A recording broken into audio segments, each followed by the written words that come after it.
Good evening. Welcome to this evening's meeting of the Novato Unified School District Board of Trustees. A note, we are broadcasting on the NUSD YouTube channel at the direction of the board. This broadcast may capture images and sounds of those attending the meeting, just an FYI.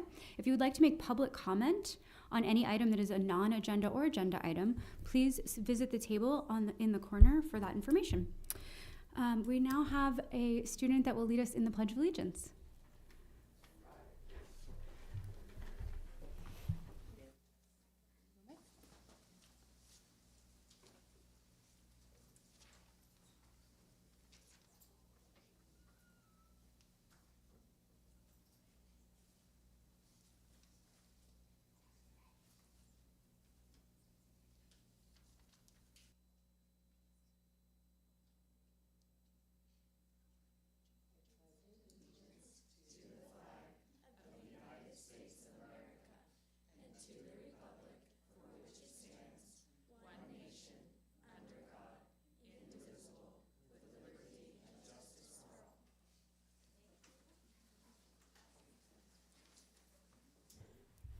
Trustee Novato will now report on action from closed session. Good evening. The board met in closed session on the following items: public employee discipline, dismissal, release, administrator release, and reassignment. In closed session, on a motion by Trustee Pickus, seconded by Trustee Mack, the board took action to issue a notice releasing and reassigning administrative employee number 1001 pursuant to Education Code Section 44951, effective at the end of the 2023-2024 school year, and directed the superintendent or designee to send out the appropriate legal notice. The roll call vote went as followed: Butler, aye; Gasson, aye; Jacobson, aye; Lametta, aye; Mack, aye; Millerick, absent; Pickus, aye. Conference with labor negotiators, Francesca Whitcomb, Executive Director of Human Resources and Employee Organization, California School Employee Association, CSEA. Information only. Conference with labor negotiators, Francesca Whitcomb, Executive Director of Human Resources and Employees Organization, Novato Federation of Teachers, NFT. Information only. Conference with labor negotiators, Francesca Whitcomb, Executive Director of Human Resources and Employees Organization, Management / unrepresented, information only. Employee appointment, Principal Sinaloa Middle School, information only. Thank you. Okay, our next item is approval of this evening's agenda. Would anyone like to make a motion or ask for any changes? Thank you, Trustee Mack. Seconded by Trustee Pickus. All those in favor? 6 + 1. And next is approval of our consent agenda. Are there any items that any trustee would like to pull, or would anyone like to make a motion to approve as is? I'll move to approve. Thank you, Trustee Pickus. Seconded by Trustee Lametta. All in favor? 6 + 1, thank you. Next we'll have announcements, and we'll start with our student trustee. Can you hear me from over here? Wow, okay. Hi, my name is Daphne. I'm from Marin Oaks. So right now we don't have we have a lot of things going on, but we just had a lot that happened. So last week I talked about how we were having International Food Day, and around 75% of our students participated and brought food from all different cultures that they also made at home, and some that they had their parents make, and it was really cool, and it was a great experience, and the food was really delicious. For the Mental Health Awareness Week that I had also talked about last week, right now we are contacting places. We had just gotten our money from Sloat Gardens, so we can do kind of a gardening type thing. And we are currently in contact with Marin Humane Society to bring dogs around to our different stations for like a kind of animal therapy, which is really interesting. And then next Tuesday, a large portion of the school are going on a field trip to the Napa Solano Construction Trades Hands-On Career Fair. Very long name. I will be there. I went last year. It's really fun. It's a great opportunity for trades and construction, and it's really cool. And then tomorrow is the senior presentations for our internships. So I will also be doing that. This is how we graduate. Like, you cannot walk unless you do your presentation. So this is like a big thing that we have to do tomorrow. And it's going to be really cool. So that's what's up with Marin Oaks right now. Good luck. Thank you. Yeah, there's a lot going on right now. I just want to send some love to the teachers in the audience and out at our sites. I know there's a lot of flowers and favorite teacher shirt color wearing and exciting things happening this week. Past couple weeks, there's been a lot happening. I was able to volunteer at the Peanuts Festival. My Linwood family is here. It's so exciting. The representatives from the Charles Schultz Museum came and brought different science experiments and fun activities for the students. And then this past weekend, the MSA showcase as well that many people attended, which was just so exciting to see all of the phenomenal work that those students are doing. And the last thing I wanted to mention is we have our upcoming special ed info session happening on May 30th. It's from 6 to 7:30, and the focus is on supporting students with special needs during school emergencies. So if any family members or community members are interested, the Zoom link is in the special ed newsletter that is going out to all families.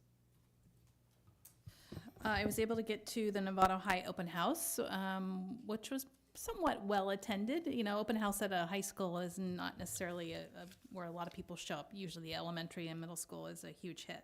But there was a chili cook-off, and Trustee Gasson made a really good chili. It was really good. I was able to get to Hamilton's auction, their fundraiser. Also, San Marin Mamma Mia, performance of Mamma Mia was finished up this last weekend. I would say I've been to a few of them at San Marin, and that was probably one of their best performances. It was just great. The scenery that was built on the stage was done very well. I was also able to get to the MSA showcase and fundraiser as well, which is always a huge hit where all the disciplines in MSA perform in some way, and that was a lot of fun. So I'll just say thank you for mentioning my chili, and that was good. My husband did not vote for mine, so I'm glad somebody liked it. I attended, this is really weird with this new mic. I attended the Safe Routes to School meeting last week. There is continued interest in trying to find policy and legislation to ensuring the kids' safety. A lot of discussion around our options, and also talking about Sinaloa's pilot program with the bike agreement. Went to several open houses, which are great. Looking forward to the upcoming ones. I'll be at the senior night tomorrow, so I'm looking forward to that. I attended CSBA's collective bargaining webinar, which was very helpful, and I'm looking forward to the budget presentation at Sonoma County Office of Education, which is on the 22nd. I don't know if anyone else signed up to go to that, but looking forward to hearing about the updates to the budget. And tomorrow I will be attending JLAC's meeting with Damon Conley, and hoping that some of the trustees will join us for that. I did not make it, unfortunately, to Mamma Mia. I've heard a lot of great things about the production, but I did attend MSA Showcase, and I think both of those events just showcase the amazing parent support, community support, and our sponsors that go into these things that we do for the kids and in support of our schools. I gotta say, the showcase went from originally being completely outside to getting the weather report about the storm coming in it was Saturday, the event was being held, moving it inside, and then at the last minute the sun came out to going back outside. So I gotta give kudos to everyone who just went with it, and it ended up being an amazing event, but a lot of movement going on with that. And then the last thing is I took the SMART train for the first time last week. They had a little event with Supervisor Lucan and some city council members and other supervisors to showcase the opening of Smart Trains free rides for senior citizens and school kids, I think up to 18. They're offering free service for them through June 2025, and so it was really exciting that kids can ride free and seniors through the next year. Nothing to report. No report. I've participated in numerous employee workforce housing meetings at our different sites, making sure that our staff are aware of what we're working on. Our next community meeting for that group is May 13th in the evening here. That is open to the public. And I just want to highlight Tour of Novato is this Saturday. Please come out and participate in whatever way works for you. There's going to be lots of things happening. All right. Yes, absolutely happy Appreciation Week to our certificated staff. And hopefully everybody's getting celebrated at the MSA Showcase. I pretty much brought to tears by how much love was given to the teachers in that program. So that was fabulous. So hopefully all that love is being shed at the school sites right now. This week. I am going to take my comments to welcome two people to our administrative team. I would like to introduce you to Miss Eleanor Marsh, Ellie, and I'll introduce you to her, but she's going to come on up. You can stand maybe right here. It's about the most awkward thing you've ever been through, but here we go. All right, I'm going to tell you about just a little bit about Ellie. She is going to be our new principal at Sinaloa Middle School.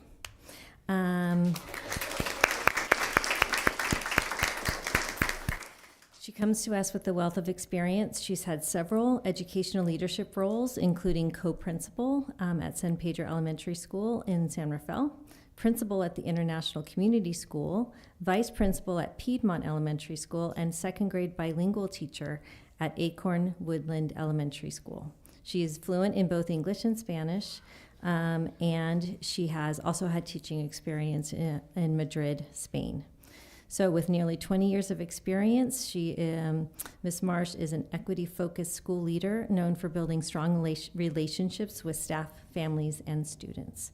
So we are very, very fortunate to have her. So let's welcome her one more time. Okay. So she doesn't have to, no, let's have you stay here. Allie.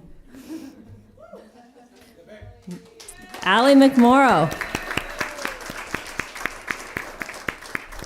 Okay. McMorrow or McMorrow? Like tomorrow. Tomorrow. Okay. Tomorrow. Okay. So she will be our new assistant principal at Hamilton.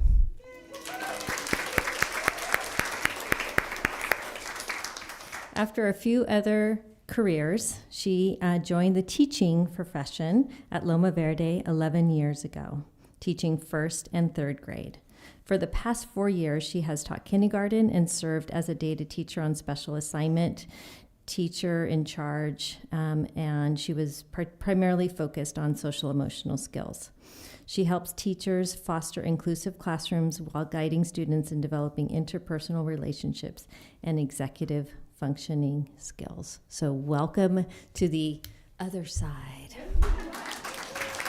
Yay!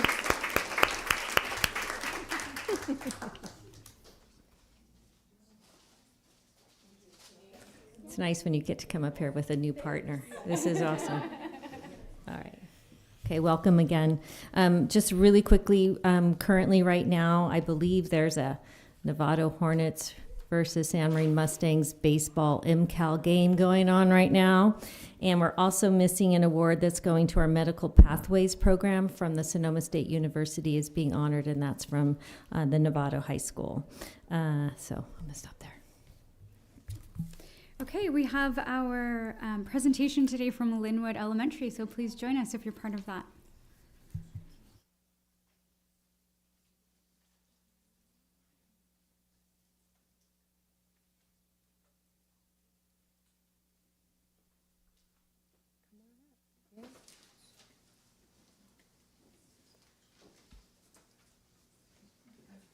You've got a minute.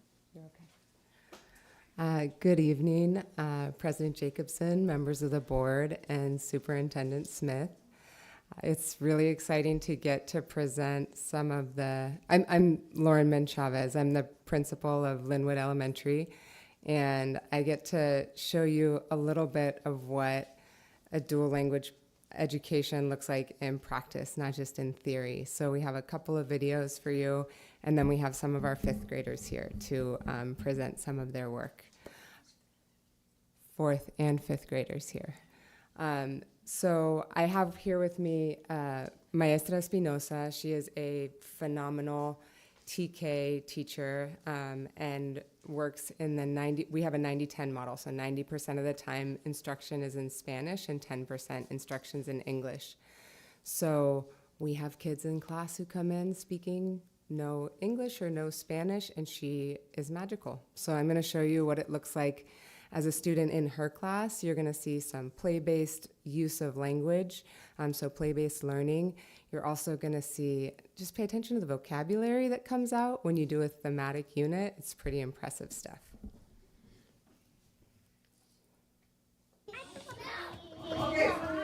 Tres. ¿Qué letra es tres?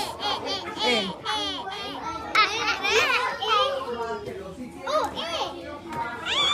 ¿Qué es eso? Estrella. Estrella, muy bien.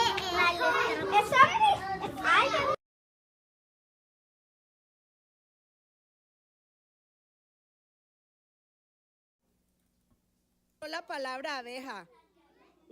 ¡Ay, qué bonito les quedó! Muy bien. ¿Ustedes solitas escribieron las partes? ¡Oh! ¡Wow! Antenas, muy bien. Corazones, ok. Y les falta escribir aquí, ¿qué es esta parte? ¿Cómo se llama esta parte de la abeja? Abdomen. Ok, falta escribir aquí, ¿qué letra? A, B, B. B. B, muy bien. Muy bien, Margot. Y después, ab, do. Do, ¿qué falta? Do, ¿qué letra? Do, muy bien. Abdo, me. Muy bien. Abdomen, E de Manuel. Muy bien, excelente. Perfecto. Recess and lunch to go out with like things to capture insects right now, and it's super fun. I have another video. So that's TK. That's 4 and 5-year-olds spelling in Spanish. Pretty strong vocabulary starting in the youngest grades. The next video is our teacher, Maestra Fajardo. She couldn't be here. It's her daughter's birthday. But it's a video of her class.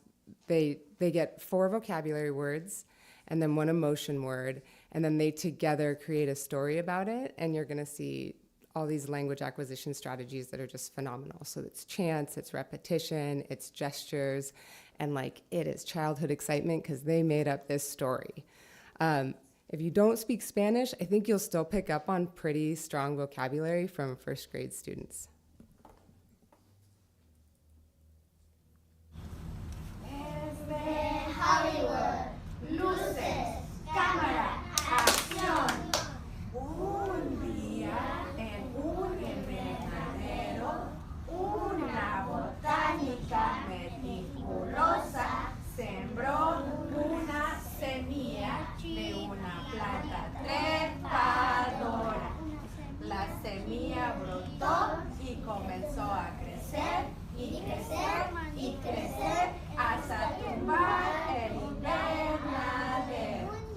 Luego la botánica observó que la semilla tenía algo pegajoso y la usó para rearmar el invernadero.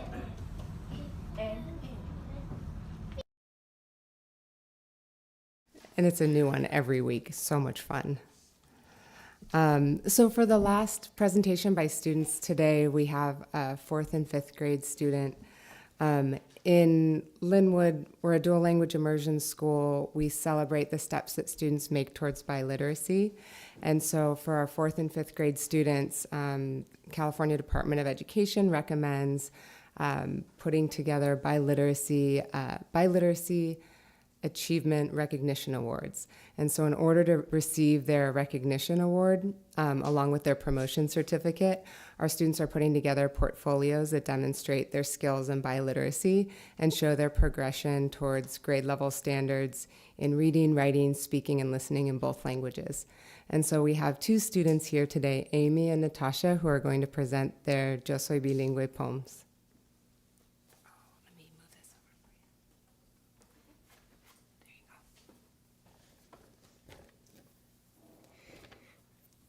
My name is Amy Mendoza Bonilla. I'm a fourth grader in Lingüe Elementary School.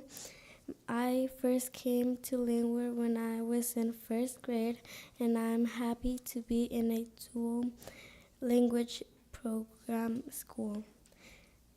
I'm bilingual. Because I speak Spanish, I can talk with my family and say familia, amigos, amor. Because I speak English, I can talk with my primos and say, hi, how are you and ¿cómo estás? Because I'm bilingual, I can go to Mexico or USA and talk los dos idiomas.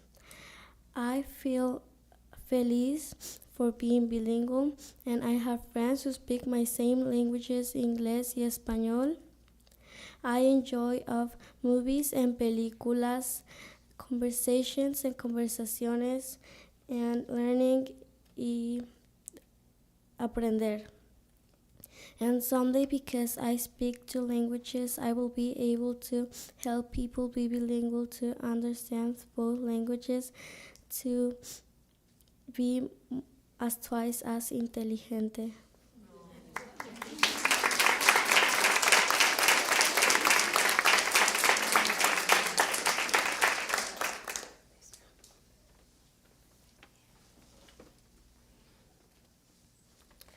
Hola, soy Natasha y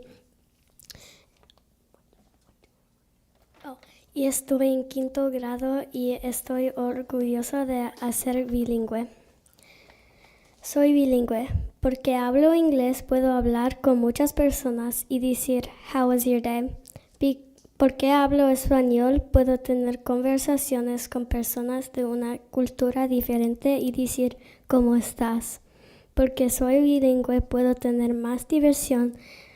Tengo juguetes y toys, pelotas de fútbol y soccer balls. Disfruto sorprender a personas que no esperan que sea bilingüe y me siento feliz.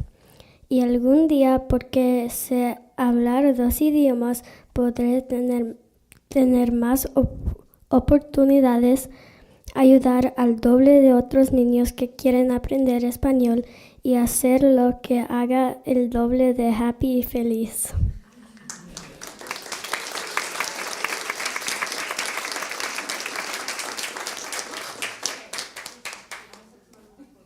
And this is their teacher, Maestra González.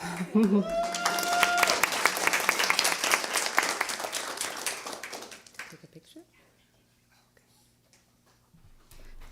Thank you guys so much for presenting. That was fantastic.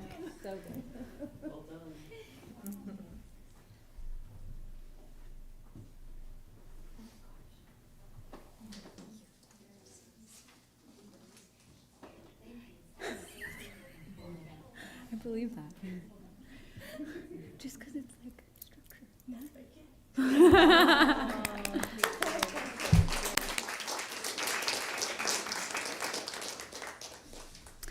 Okay, our next item is non-agenda public comment. We have one person speaking, Renton Rolfe.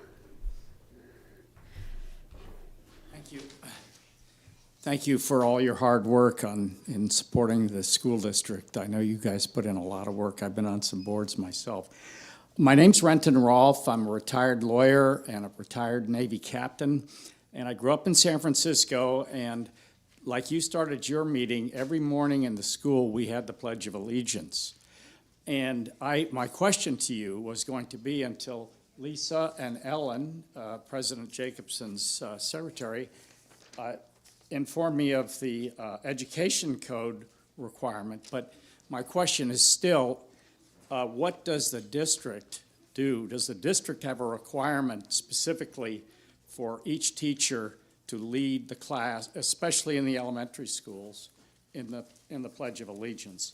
Now, I understand you can't answer questions, but I have left an email with Lisa, and I would like whoever it's appropriate for to communicate with me by email on this subject. I do see that it's and I'm going to look up the education code, go back to my legal and read it and see what it says, and then try to determine what in fact is happening in the classrooms here. So thank you very much. Thank you, and we'll make sure someone gets back to you. Okay, our first item in the staff report section of our meeting is from Dr. Julie Sinyard, subject dual immersion update.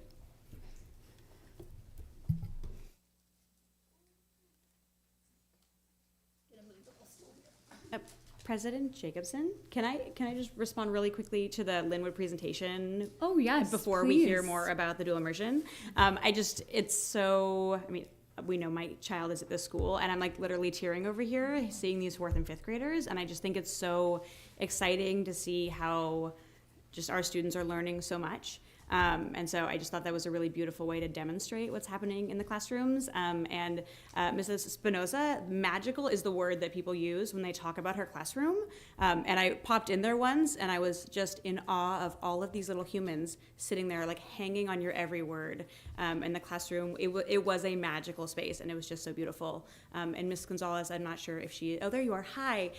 You put in so much time, and the whole staff, but you organize so many things outside of the school, and just really appreciate you and all of your colleagues for what you're doing. So just wanted to throw that in there. Carry on. Perfect.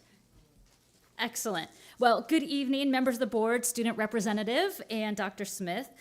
Tonight, we are pleased to provide an update and overview of our dual language immersion program. And Principals Lauren Menchavez and Whitney McEachern will be joining the team here as we discuss the goals and the accomplishments, the expansion and recruitment of staff and students for the Linwood Elementary School and San Jose Middle School's DLI programs. And before we begin, I just want to take a moment to thank all of the DLI families and staff who have helped to develop and advocate for the program. We acknowledge all of the collaboration and hard work that has gone into creating this opportunity to ensure our students are becoming bilingual and biliterate. And so thank you all for your input, your feedback, and participation. And with that, Principal Chavez will begin our discussion of the goals of the DLI program. Hi, me again. To start any conversation about dual language immersion, I think it's important to start with what are the 3 goals of this program. First goal is biliteracy, so students complete the elementary school program proficient in English and Spanish. Second is academic achievement.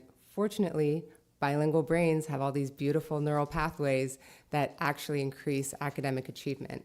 And the third and very important pillar is sociocultural competence and self-esteem, so that students are just contributing members in this globalized society. And so those are the 3 things we're working towards. All right. This is a very packed slide because I'm very proud of all the things that we've done in the dual language program. To start, this is my first year at Linwood, and before I got to Linwood, so much work had gone into the planning and then building out of a dual language program. So dual language programs have to start with first grade being the highest grade so that you can follow the model. And so year after year, a grade level was added, which is tough work to guide. So really proud that it's landed as a TK through 6th grade program at this time. I'm going to speak a little bit to the significant progress I think we've made at Linwood this year, because that is where I work. There's really 3 areas I wanted to share with you where we've made some really great growth.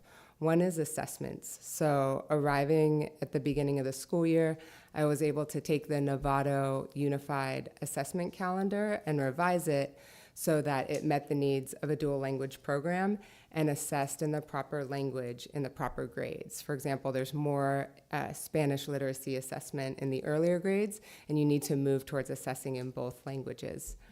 Another once we had this assessment calendar worked out, what I quickly realized was the assessments that we had for Spanish foundational literacy were not assessing the way that you teach Spanish. So they were just a translation of how you teach English. And so it wasn't using syllabication, and it wasn't really giving us the data we needed. So we identified some good foundational literacy assessments in Spanish and got immediate support from the district office in getting those assessments into our assessment platforms. And we were able to use those to determine skill-based groups, to work on skills in the classroom, and also determine some of our intervention groups. In addition to that, we looked at the report cards right off the bat. And again, huge support from the district. I said, these should really be dual language. And right away, folks were making it happen for us. So previous to this year, it wasn't clear which language arts you were assessing in on the report card. Now it's really clear. You have your Spanish language arts grades and your English language arts grades. And so clarity on how students are progressing in their literacy has just increased. And this will be like the message I keep giving, so much district support on this one. It's really been incredible. The other area that we really grew was in our curriculum. So the curriculum had been identified, what we needed to be able to teach in English and Spanish. But in a 90-10 model, you have to be very intentional with how you break up your minutes. So what is the 10% in TK and Kinder? What's the 20% in first grade in English? And what's the 80%? And so not only do you need to be really clear on what it is in each grade level, but you need to have some vertical articulation. So you know what's covered in Kinder, it's built on in first and second, and that you're following these progressions so that you hit all the skills students need. And so that's been a big focus of the work this year. Early on in the year, we spent time making sure our weekly schedules had the proper language allocation. And then our professional development has focused on building out year-long scope and sequences that can be shared grade to grade. So each teacher coming into the school can see really clearly what was taught and what will be taught in each language. An example of this already having a real impact is we had phonics materials on campus. It wasn't clear yet which materials you used in which grade level, because you start with the Spanish phonics and then you add on the English phonics. So we built out the progression grade by grade of phonemic awareness, phonics in English and Spanish. And we're seeing a lot of growth in students who are reading and responding really well to what we know works, which is explicit and systematic phonics instruction. Let's see here. So all of the professional development this year has really been focused towards dual language needs. There was a lot of good things happening, a lot of good teachers. It has an incredible staff who's super willing to dive into whatever we're doing. We are just all now working together in a way to ensure that we're just very intentional and purposeful with everything that we're doing. The last area that I'm really proud of is just the program model. We've been working with a consultant who's helping us build out our dual language agreements. This is how do we successfully get all of our students to these goals of dual language proficiency by the end of the program.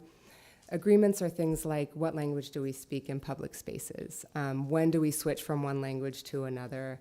I mean, the list goes on and on. What does professional development look like? And so we've been working on not having those just live in a DLI master plan, but spending time in our staff meetings to really digest those together, make the revisions, and really plan for how we're going to do it together, which has been quite exciting. We're building out our biliteracy awards. You saw our students getting ready for their presentations to earn their biliteracy awards. And we also worked with a consultant who helped us get feedback from the community about how the program is serving their students currently and where they'd like to see it go. And that's been really helpful in informing both my action plan at the school site, but also the expansion of the program and where we're going to go as a whole team. Oops. Oh, here we are. So this year we worked with 3 different consultants. We have a lot of help, a lot of expertise. Like I said, this is really, this work requires a lot of intention and knowledge. And so we worked with Dr. Esmeralda Mondragon. She helped us with our community outreach through focus groups, empathy interviews, and working on the action plan for the program. We worked with Kevin Chavez, who's the executive director of the Association of Two-Way Dual Language Education. He was the one who worked with us on our program agreements, and he also did a really exciting for educators professional development about writing. What does a writing rubric look like in English and Spanish? And we had a lot of fun nerding out on that topic. And then the final consultant we worked with this year was Lucia Rocha Nestler.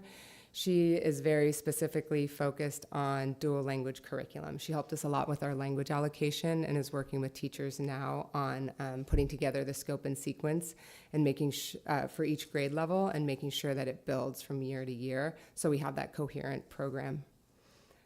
Let's see here.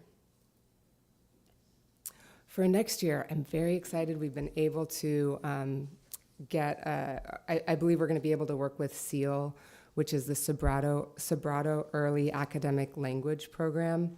If you're familiar with Project GLAD or SEDAI strategies, any language acquisition strategies, this is different strategies that help students learn languages because they work with brain science.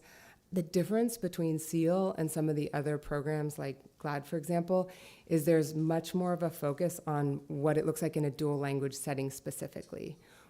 How does one language build on the other? How do these skills interact? What's transferable? What's non-transferable? How do you plan for that? Which, if you work in dual education, is the kind of conversation you want to be able to have. And they also pay attention to that third pillar of dual language education, which we must keep front of mind, which is sociocultural competence and positive self-esteem. And they're really intentional about how they approach that in the classrooms. We'll continue to work with Kevin Chavez. Just looking at our program as a whole, he's been incredibly helpful this year. And he'll also be working with, at the district level, because his background is he was director of multilingual programs in SFUSD. So he's really familiar with what this looks like in middle school. There's not many programs, but the ones that are out there, he knows about and has been to. So his expertise will be really important as we continue to talk about how to make this TK through 8th grade program and look forward towards the SEAL to biliteracy in high school. I'm going to pass it over to Dr. Sinyard. Thank you. And as Lauren has just mentioned, really wanting to look at our biliteracy program TK through 12. And so right now, while it's TK through 7th, really trying to work backwards. And as our goal is to ensure that we have numbers and numbers of students who are both bilingual and biliterate, what does that mean for the district? Looking at continuing to develop our Spanish language proficiency. How does that look at the middle school level and at the high school level? We've received a lot of feedback this year, as I've mentioned, and kind of we had a couple hiccups, and so now it's like, okay, we know what the hiccups are, how are we addressing those? Again, and Lauren has mentioned Kevin Chavez, and we are very excited to work with him as we move forward, really helping us kind of craft our plan. In addition to Kevin, we have been very fortunate as we have a new multilingual coordinator coming who has a great deal of experience with dual language immersion programs. So I'm very excited to work with Tanya as well. So really feeling confident about developing this as we're moving forward. One of the great opportunities that we had with both Lauren and Whitney was to get to talk to our DLI kiddos in both 5th and 6th grade and kind of what's working for them, where are some areas that we can grow. And I always love what students tell you. That's always the best answer. Kind of asking, kind of explaining where we were with the middle school situation in terms of not having the normal 3 classes that we wanted to have in terms of our bilingual support classes, and talking about this course that we're offering and said, guys, give me some ideas. What are some great things? And lots of conversations about art. My favorite one was, well, can we have a mountain biking and parkour class? No. A little bit of liability there, but love the thought process, and just really trying to get creative, and just the feedback from the kiddos was great. One of the things that we did learn with our kiddos in the 6th grade was that with the way the current DLI program is set up, is that kiddos are kind of missing that elective piece and definitely wanted to have some exposure to electives, so trying to keep that in mind. We're excited next year that we will reinstate our dual language immersion committee. Again, thank you for all the parent input and feedback, and looking forward to continuing that as we're expanding our program. and trying to figure out how to kind of really create a multilingual learner plan. And so working with our DLAC committee, our District English Language Advisory Committee, and saying this is our program to ensure that our students are bilingual, biliterate, and incorporating the DLI portion into this. That's going to be a lot of our work for next year as well. And excited to kind of, again, you're hearing all the conversations that Lauren had about looking at our common our assessments and levels of proficiency and really developing that out at the middle school and high school levels as well. And so again, the district is very committed to supporting the program and really doing our strategic planning for next year and finding the staff to do so. And then I'm going to turn this over to Whitney for a second to talk about our game plan for this coming year. Good evening, everyone. I could listen to Lauren update about all of the progress at Linwood for hours. It's really incredible, all of the work that's been done there. And I have so much to learn, and I really feel so grateful that I have such incredible stakeholders with whom I'll be working, parents and guardians, students, and amazing NUSD staff. We've heard your students, as Dr. Sinyard was mentioning, a lot of them are really eager for more enrichment, more opportunities for electives. Again, I heard Lauren continue to use the words intentional and purposeful. So we really want to make sure that we have great intention with how we're building out the program, purpose in best serving your students, the students in the community, and hearing what parents and guardians are hoping for. And we are excited to explore what a Spanish exploratory class could look like next year for our middle school students. They have really been emphasizing the desire to hear and learn more about visual and performing arts and getting involved there. So we're eager to serve them in that capacity while also continuing the building blocks that Lauren mentioned with their language acquisition. So we have a lot of amazing cooks in the kitchen, thinking about how we are going to allow our students to access visual and performing arts and other areas that they're interested in while building on their language acquisition. And we also have the absolute pleasure of partnering with our high school administrative teams to think about, again, what this plan looks like as kiddos continue through middle school and into high school. So a lot to learn, a lot to plan, and again, grateful for all of the stakeholders involved.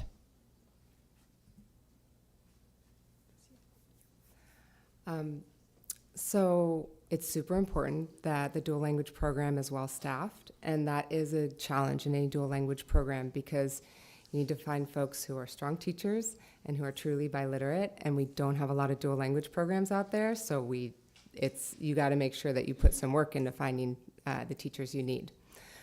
I cannot emphasize this enough. The support from the district and just in general, like Novato Unified is a very, very collaborative place.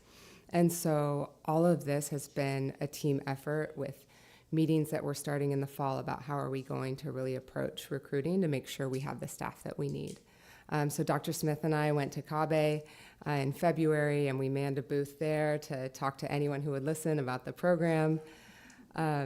This has been huge. Posting the dual language positions in January is really, really helpful. I've seen it done both ways, and the amount of applicants we got in those first 2 months where, some folks wait until March, it was substantial. So I think that was really impactful. I heard that this was the most applicants we've gotten in the dual language pool before, and I actually heard at one point we had more applicants than the general pool. So I'm really proud that the efforts that we were taking were paying off in that regard. Social media groups, huge shout out to Jess Joseph. She started finding every place she could to post things, and she was relentless. And so I think that's one more way that we just got the word out there about our program. Dr. Smith and I just both worked in dual language education in Marin, so we reached out to our networks.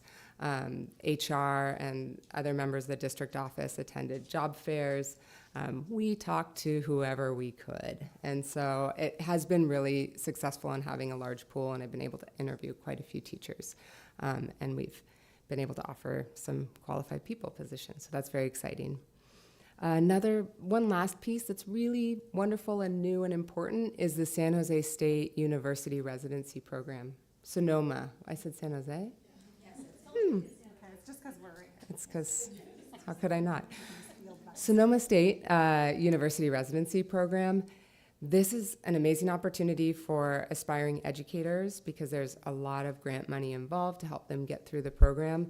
But the real beauty of it is we've now identified 2, potentially, I think we're at 3 as of this afternoon, residents who are going to work doing their student teaching work, which in a residency is more hours than you would have in a traditional student teaching.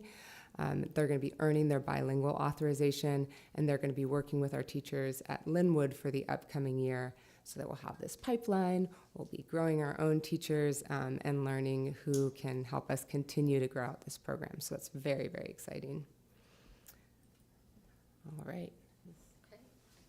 And just to talk a little bit about how we're recruiting students, I want to thank Karen Fremantle for doing a fabulous presentation for our TK and K families coming in. And Lauren also presented that night. They both stole the show. And I think there were some folks who were definitely like, okay, Linwood sounds kind of amazing. And so definitely had lots of conversations about that. So really starting early to kind of have folks think about all the wonderful benefits that you can learn from being bilingual, biliterate at Linwood. School tours? School tours. I typically have about 6, and this year we had, I want to say 10. We added like 3 or 4 additional tours because not only is it important to have a strong program, but we really want the students to feel like they are part of the culture as a whole at their school.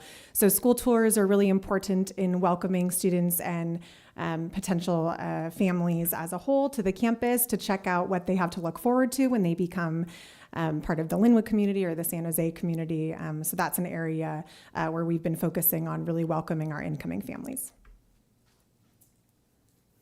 And we have a Head Start program on our campus, and there's other Head Start programs in Novato, so we've been reaching out to make sure we get the word out that we exist and what it's all about. I believe Ms. Espinosa just spoke to the Head Start program or has plans to in the next week to talk to parents who are coming into Linwood and want to know more about what it means to send your kid to a dual language school.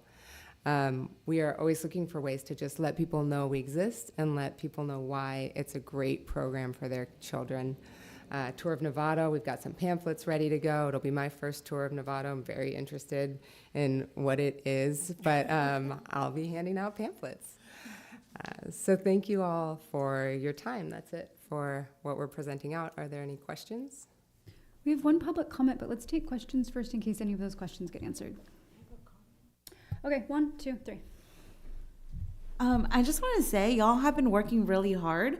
I was actually really impressed when a lot of you, like 6 of you, went to recruit like potential teachers on a Saturday. That said a lot. Superintendent Smith, you were there. Dr. Siner, you were there. You were there. So I know that y'all have been working so hard to recruit. It hasn't been perfect. I know we've had our challenges. I also want to acknowledge that, but I feel like we're moving in the right direction and we still have a lot to learn, but I feel like y'all are so dedicated by including high school. So I'm just so proud of this team for the passion, the understanding, and the patience that has gone to this process. Thank you. Thank you so much for the update. I think this is great to see how things are progressing in the collaboration. I'm so excited about the potential, and I actually really wish I could only get past in the slides the kindergarten class. I could understand all of that, even though I took 4 years of Spanish. I made it through that part, and then I couldn't, and I really wish that I had stuck with it. I think it's just such an important ability to be bilingual, so fabulous. I have one request, and I have one comment about the materials that came with the presentation. That would be, as I understand it, so it's the actual program, immersion program plan for 24-25. Because we are evolving, I thought it might be helpful if at the bottom there was a footnote to say what year the plan is and the as of date, just so that there's a good reference point as things kind of move along. And my request, if other trustees might also be interested, I would love to get data on where we were a couple years ago in terms of enrollment, where we are going, and how many kids are going, getting transferred in. I was at one school site and they said several parents got back to them and they were actually going to Linwood. So I'd just be interested on those data points to see how many kids are coming in from other areas and other school sites. But overall, great, really excited. So thank you. I had a question about assessments, but you answered that, so thank you at the very beginning. The other one was a dual language specialist. Are we still looking for that since we're working towards consultants now? Is that, I see it's still on, I just looked and it's listed as a position, open position. Are we still in need of that really, or? My experience in hiring for that position has been that the folks that have the qualifications we need are generally taking different jobs, like administrative jobs. And so we were able to offer it, and I think it will be a really tough position to fill as a teacher on special assignment position, which is why we're exploring the use of consultants in these different ways. We're kind of keeping our options open by keeping it posted, I'm assuming then. Okay, yes. All right. And this is the best year, I think, in regards to movement in the dual immersion program. We've had it in the district for a while now, but this is where you've had a lot of thoughtful and intentional conversations. You've all used those words to move us forward, to make this program really work.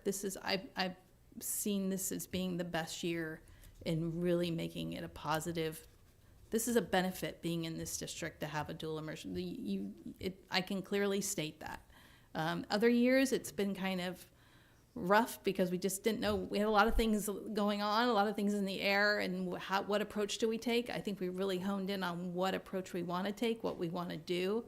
And just a lot of conversation has happened with parents, teachers, and you're taking all that information and making it into a very good program for the district. So thank you. I can definitely see that. And that's to your leadership, Lauren, but also to the district, as you said, the district being partners with you and saying, what do you need? Let's help you. Let's get there.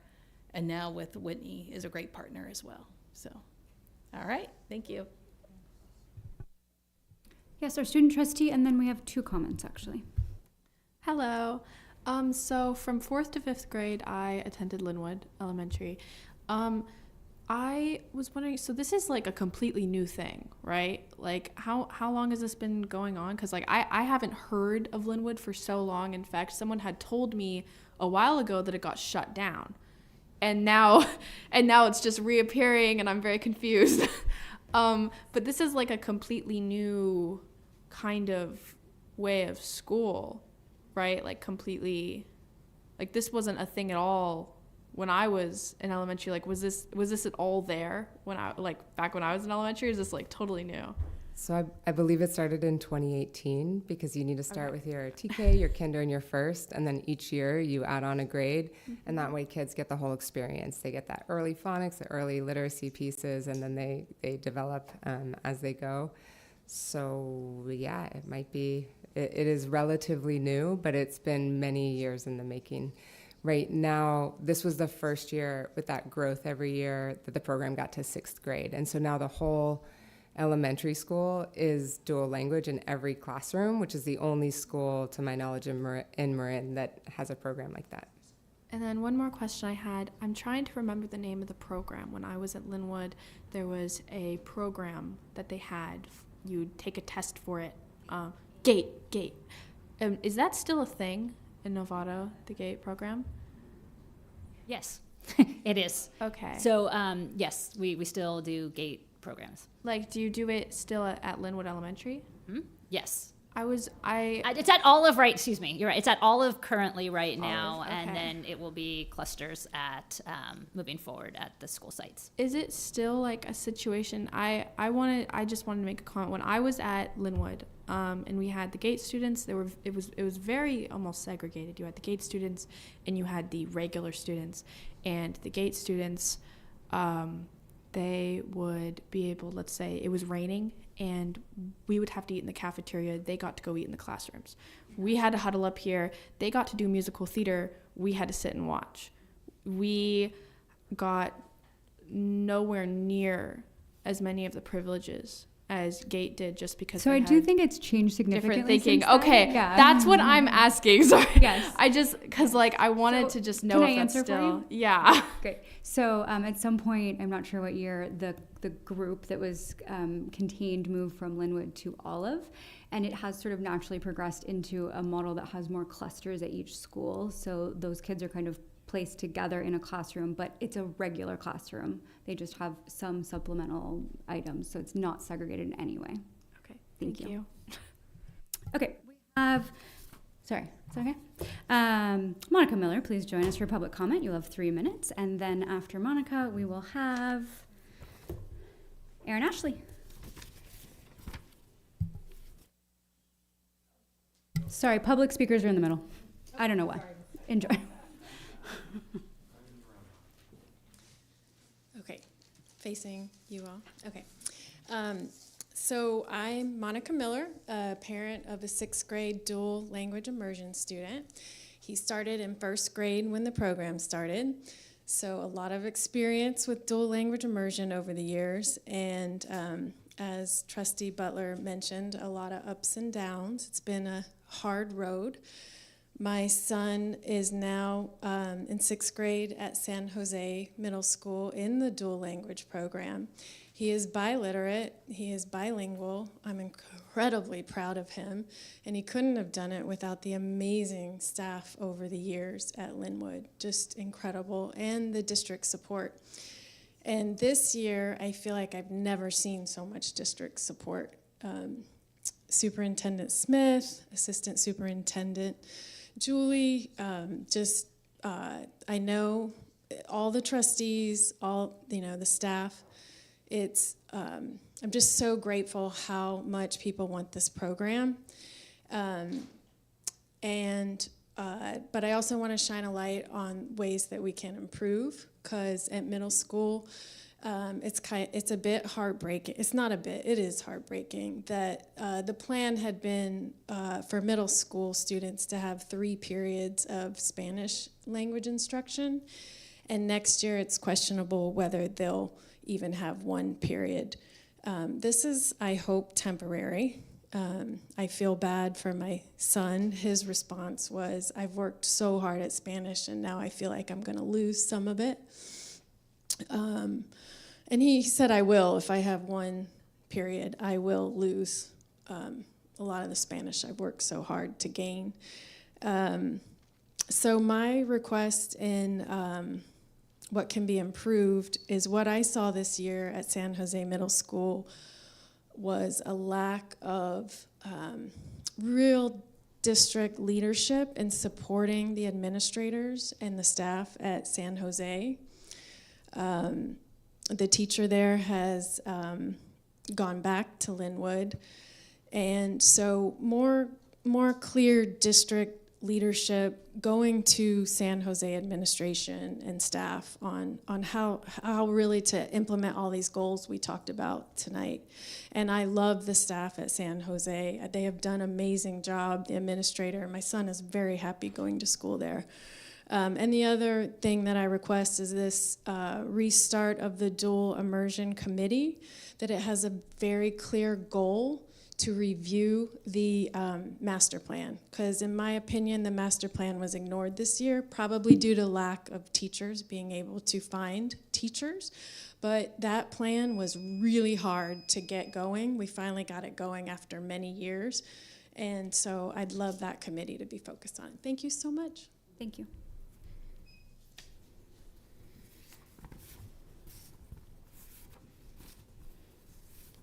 Good evening, everyone. My name is Erin Ashley. I'm a parent of a 5th grade student at Linwood, and first just want to celebrate the great work that the Linwood community has done. I've had the privilege of being on the school site council this year and have seen Lauren's leadership in action and have deeply appreciated Superintendent Smith and Dr. Julie Sinyard's work to lead and foster this program, not to mention the overwhelming support that I just heard and continue to feel from the board. So I come here this is a good moment to be in. We got our Care Bear heart shining in the same direction. And like Monica mentioned, there's some places to grow. So I think you saw a ton of focus on the elementary school, which is great. needed. And I'm thinking back to a year ago where we had, you all unanimously supported this plan. And a piece at the end of this that Board Member Gasson just pointed to is these goals. What are the goals for the program? And so I'm asking the board to go back to the reflective practice and the guiding principles document that you pointed to as the point of reference for us to think about where are we in terms of program development, in terms of curriculum, recognizing that at the elementary and the middle school places might be at different stages. So some clear next steps that I think will support are systems oriented. One is a clear point person that owns the program at the district. It can't just live at 2 schools like Greg Mack said last year. This is a district program. 2, I'm so happy that the DI committee will be reinstated. My hope is that we'll have DI program goals that connect with the SIPSA goals. DI was not mentioned in the San Jose plan this year. You have a new plan that's going to come across your desk in a few weeks. Please look and make sure that DI is stated as a priority for the middle school. Finally, we mentioned all of the recruitment coming into the program. We also need to retain our students. And right now we're at a critical junction where as the program isn't as what it was promised, in 6th and 7th grade, we're only gonna have an elective that needs to be planned so that it supports biliteracy. We need calls to all of our families, monolingual Spanish-speaking families. From an English-speaking family's perspective, we've gotten lots of different conflicting messages, and so we're at a critical juncture to keep our students in the program. We needed a concerted effort to retain students. I thank you for your support. I'm grateful for everything that this program is doing for my daughter and for the broader community. Thank you. Okay, yes, Trustee Gasson? So based on those comments, I have a couple of follow-ups, if I may. The first would be, I realized we talked about how we were recruiting for teachers and all the great work being done. How are we with staffing at the middle school level?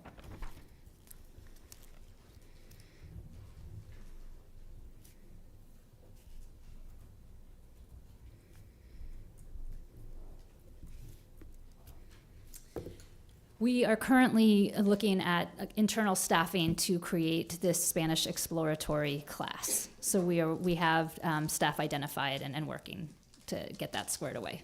Okay. I guess, are there other classes that we need teachers for to support the continuation of the program? So based on the 60-40 model, we did not find a qualified candidate to do that. We have identified folks who can do 1 section or 2 sections, but not the whole, teaching the history and English portion as well. Okay. My follow-up, although I'm wondering if maybe the exploratory class falls under this, we're approving tonight, or we're taking a look at the Prop 28 funds. And I know there's been conversation about having, like at least at like Novato High School, getting kids that newcomers that don't speak English, that music and arts is a great way to start, getting them acclimated into our schools. The exploratory class, is that, I guess I don't know enough about what that is, but I'm wondering if that's a great opportunity to have a teacher speaking Spanish doing like an, what do you call it? What's the class the fun class? The elective. Class. Thank you. The elective. I'm sorry if you knew what was going on in my life right now. I got you. We followed. No problem. We got you. So I just was like, oh, that would be like a really cool way to use some Prop 28 money to like instill, in a great thing for the kids, and using, being bilingual opportunities, even for kids who didn't come up through Linwood. So, absolutely. Thank you for that. Yeah, lots of. The families that we've talked about, kind of when we first came and had these conversations in January and February, we were looking at plan A, B, C, and D, like trying to figure out, okay, you guys, we are committed to this program. What's this going to look like? A is our number 1 plan. This is what we wanted. We're landing on plan B instead. And so kind of figuring that out and still getting it squared away. And we definitely need to have more communication with our families in our 5th and 6th grade, explaining what that looks like. Okay. there's nothing else, we'll move on to the next item. 12B, this is presented by Angela Williams, Director of Special Education. This is a special education update.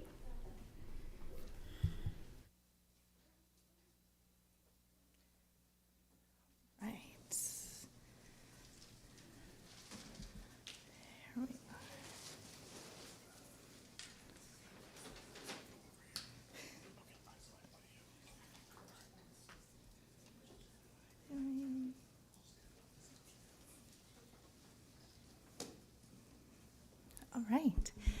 Good evening, trustees, student trustee, and Superintendent Dr. Smith. I am here, my name is Angela Williams, and I am here with my esteemed colleagues, Chris Martinez, Kevin Goyer, and Andrew Weir, and we make up the District Administrative Leadership Team for Special Education. As we get started this evening, I would just like to shine on our certificated staff, our special day class teachers, our resource specialists, speech and language pathologists, school psychologists, school nurses, in light of Certificated Appreciation Week and all the work that they do that allow us to be able to get up here and share with you all the wonderful things that are happening in our world and what we're looking forward to ahead for the 24-25 school year. And in advance of Classified Appreciation Week, our school bus drivers, our para-educators, our occupational therapists, everybody that makes up the team that works with our students on the day-to-day. So we are here with our 23-24 annual report to the board on what's new and exciting in special education. So if we look back at the number of students that we reported serving this year through IEPs, we have 913 students that are mild to moderately impacted by their disability that are served through IEPs. And you can see here, this is the breakdown of their primary disability. Many students may have 1 or 2 or 3 or more disabilities that we do serve. This is just highlighting the primary disability that impacts them the most in accessing their education. So that includes our students that are served on NUSD campuses, in our mild mod programs, as well as our students in non-public schools and residential placements. The second graph below shows the total number of students that we serve, which is inclusive of our students that are in our regionalized programs that are served by the Marin County Office of Education. So the total culmination number of students, with all of those included in our special education world, is about 7,500 students. 998 of them are served with IEPs, and that means we have about 13.2% students that we have with IEPs in Novato that are served by this team and our service providers in partnership with our collaborative partners in the county and elsewhere far beyond. So the threshold that the state looks at to maintain compliance is between 13 and 15%. So we are on the low end of that. Last year when we reported, we were at 14.26. So that number is trending downwards, but we're still within meeting our child find obligations and also making sure that we are achieving, we're not out of proportionality with over-identifying children.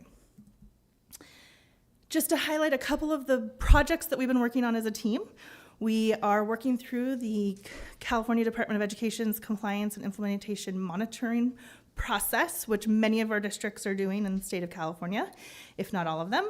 We completed a policy and procedure review where we looked at board policy to make sure that our policies are in alignment with serving our students, and we achieved 100% compliance on that, which was exciting. We also achieved 100% compliance on the student records review with a randomized selection of students' IEPs.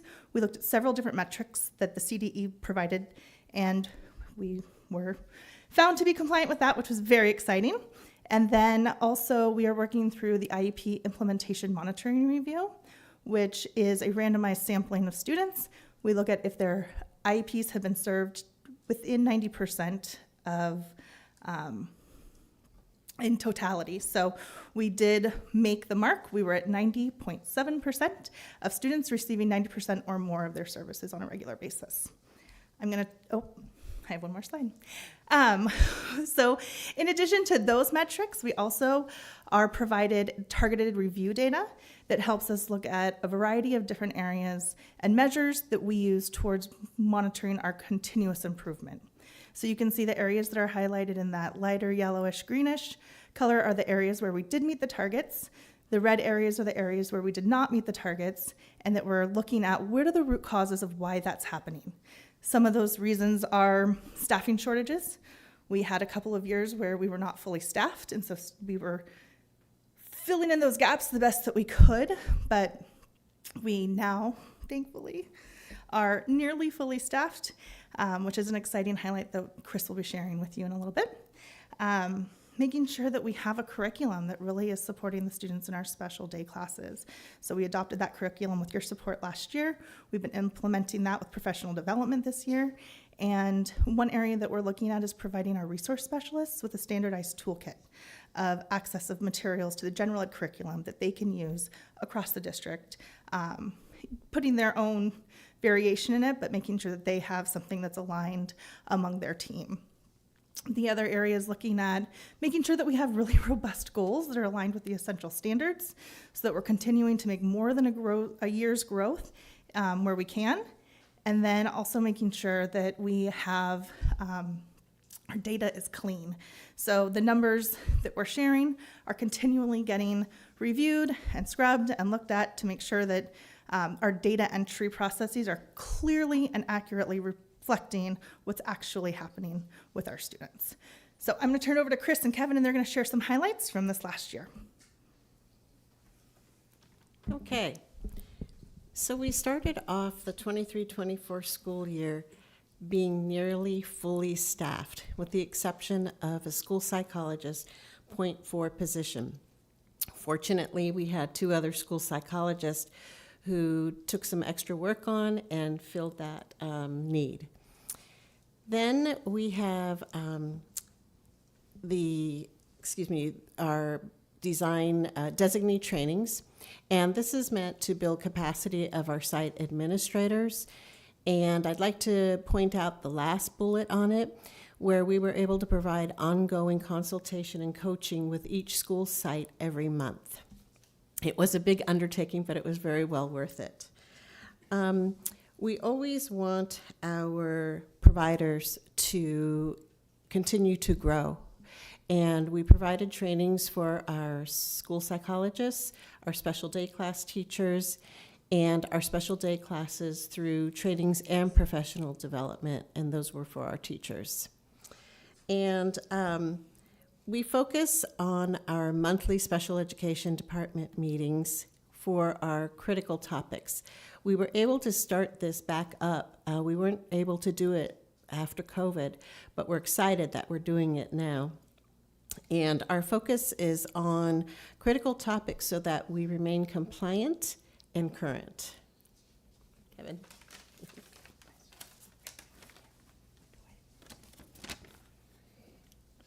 In terms of enhancing the continuum of services, we were able to move our SOCOG CEC class from Hamilton over to Sinaloa, which is really nice because it provides an opportunity for the students who are in the elementary to move to their middle school, then high school. We also have that with our mild to moderate special day class from the elementary to Sinaloa and San Jose. At Hamilton, we're looking to support MCOE with a 6th through 8th grade SOCOG program for the MCOE students who are matriculating up. And lastly, on that first, enhancing the curriculum, we have a little bit of a revenue stream because of our enriched programs with SOCOG, social cognition, and counseling enriched classes for the students who are coming in from out of district who we are serving.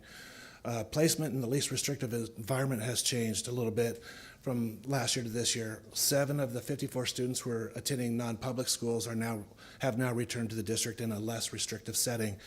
And when Angela talks about scrubbing data, we now have 5 students who have returned to the district as opposed to the 4 on the board as of the writing of this. And then with our community engagement, we continue to have our parent information nights in various forms of fashion. We have the Neurodiversity Week at all of our sites. We attended the 3rd annual safety event that was held by Novato Parks and Rec. We continue to appreciate the youth student data survey. And so with so many different ways, we're collecting data and looking at it and seeing what we can do to improve.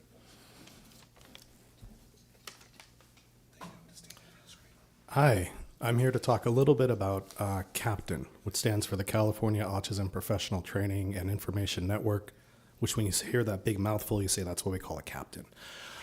It's part of our statewide systems of support for individuals with autism. And I start with this with just a couple statistics. Right now, 1 in 36 individuals across the United States are having a medical diagnosis of autism. In California, it's 1 in 22. Currently, for Marin County, Novato serves the majority of students who qualify for an IEP under autism, with 27% of all the students in the county. I wear a dual role where I'm the behavioral health specialist for special ed for NUSD, but then I'm also what's called a regional implementation lead for CAPTAIN. And there's 15 of us throughout the state. And we have a cadre of individuals here that we try and empower to disseminate evidence-based practices to help support students. And we've been a little busy this year. Notably, some of our work over at Hamilton, where we're creating a pilot program, which will be a demonstration site that models evidence-based practices for students with autism that will eventually have opportunities for staff to come through and learn at. Additionally, we've done outreach there in autism awareness and acceptance. We've been putting on trainings on evidence-based practices for Marin County, in which educators and paraeducators can come and get these trainings and learn everything from autism awareness, how to select evidence-based practice, and then how to implement that. We've had some great ongoing collaborations with first responders. Notably, last spring we did an autism awareness training with Novato Police Department that's actually served as a template for other regions to be able to use that in other regions, and we're looking to expand that. And additionally, there was a moment that happened here at the Novato Unified School District office in which a gentleman from the community had come in, was dysregulated, and it was amazing having that relationship with Novato PD being able to work in tandem and create a good, safe outcome for everyone involved in that situation. And some of you might even see these little community cards around the district office here that have kind of some tips for individuals too. We also have a variety of partnerships where we're trying to empower others, notably in higher education. So we're working with those programs when they're putting out students to talk about these are resources, these are supports. We work with family empowerment agencies to talk about services and supports, and working with our regional centers to talk about how are we able to support these individuals from a community standpoint too. Thank you. All right, so as we look ahead to the 24-25 school year, we are excited to continue to expand our programming. So a couple really, really exciting programs that we're going to be opening up is, one of them is the CEC program, so Counseling Enriched Classroom over at Marin Oaks. We have 2 Counseling Enriched classrooms right now at each of our comprehensive high schools, which oftentimes is a place for students to transition back to from a non-public school, but sometimes they're just not ready to transition to a comprehensive high school campus. So to be able to provide that program on a smaller campus where students can have a soft landing pad, get their feet back on the ground in Novato before hopefully transitioning back to a comprehensive campus. So we'll be opening that next year. We'll be announcing that teacher later this week after she's had some of the conversations that she wants to have with colleagues and students and staff. So planning is moving forward in that arena. We're going to be extending with the TKK age changing and creating such a wider range of students being welcomed into TK. We have a wider range of students moving up from early intervention into TK. So we're going to be extending our early intervention program to include a TKK SDC class at Rancho Elementary School. So we'll be welcoming more students, but also letting our students who still need that place in EI to be able to have a softer step into the elementary program. So we're also excited to say that we have done fully complete program transfer with MCOE. We have hired our own DHH, deaf hard of hearing teacher, who will be on staff serving our mild mod students on our NUSD campuses. And then we're also going to continue to further develop our staff's capacity to make sure that we are maximizing our students' time in the least restrictive environment where they have access to their general education peers and minimizing their time in the separate settings. Let's see what else we got here. There's lots of exciting things happening. We're going to continue our Goalbook Toolkit implementation and supporting our teachers with professional development on the curriculums that we began to implement this year. And then in our least restrictive environments, again, that number, we have now only 2 students in residential placement, and we've welcomed one back since this presentation was provided to the board last week. And then with that CEC program opening at Marin Oaks, we hope to bring at least 7 kids back, transitioning back to Novato schools from their non-public school placements. And then, of course, we continue to use a variety of measurement tools to help us towards that continuous improvement effort with the CDE improvement and monitoring team, and using our parent survey data. We just sent our parent survey out last week. We'll be sending out another reminder this week. It closes on May 24th, and that information will be shared with our community to help drive feedback and our program development. So with that, any questions? Okay, we again have 2 speakers. Do we have any questions from the board? Sorry, what's a enhancement of, a counseling enriched classroom? I don't recall knowing what that is. I go to Marin Oaks, so I just wanted to know what that is. That's a great question. So a counseling enriched classroom is a classroom where we have a teacher with a special ed credential, an instructional aide, and then a therapist. So it's a milieu where students have easy access to a therapist, and they're continuing to work on whatever goals they have, and they have the services right there with them. We have one of those at Marin Oaks, or you guys are putting one in? Adding one. Okay, cool. All right, thanks. Trustee Gasson? Just thank you, guys. I wanted to make a comment too about the range of kids that we serve, because we've picked up TK, but it also goes up to 22 years of age. I don't think that's common knowledge for most. I love the information and the work that you do with Captain, and connecting to NPD and city services and stuff like that.